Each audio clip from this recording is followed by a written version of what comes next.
What happened to, oh, Anthony, you don't have to check Wayne for me. I got it. Now she's over here sitting back as her man is checking Wayne about the song. At this point, Amber, go ahead and give this man your 2 week notice. Because you can no longer be business partners with this man if this is how you're going to go about every single business decision that you decide to make. Don't get me wrong. I feel like the song Wayne definitely painted the picture to suit himself. And I see where Anthony's coming from when he said, what about the part where you talk about yourself? Wayne is painting himself to be a superhero, as if Amber would have been better in his care as opposed to Anthony's care.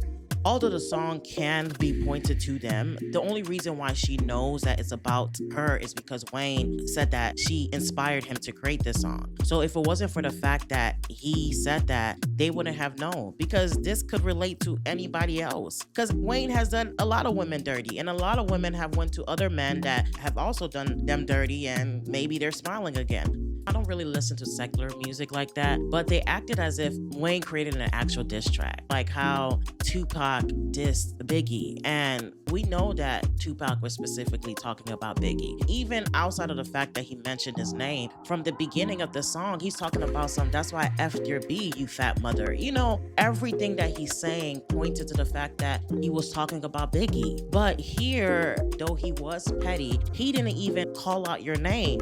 And then Amber's over here talking about just because he's a comedian, he feels like he has the right to everything. Unfortunately, that's just the issue that comes with being associated with comedians and artists and musicians. They start to mix the personal with their profession. So you just got to be careful when associating yourself with people like that. Because like he said, when he's doing his stand-up comedies, there's some times where he may talk about his baby mama. He will put part of the truth and start to basically tell a comedic story.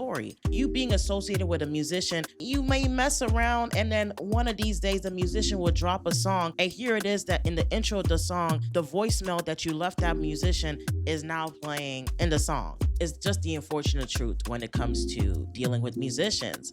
In this case, thankfully, he didn't mention any names. But at this point, I feel like both of them need to just have an honest conversation about the people in their circle. They really need to lay out clear boundaries. Wayne, for instance, I honestly feel like is just not the best for Wayne and Amber, even Anthony and Wayne, to be in business with each other, because there's so much history as it pertains to them.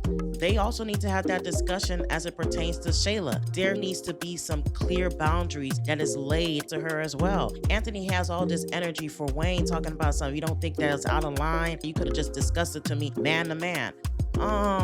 Where was that energy for Shayla when she was telling your wife to shut up?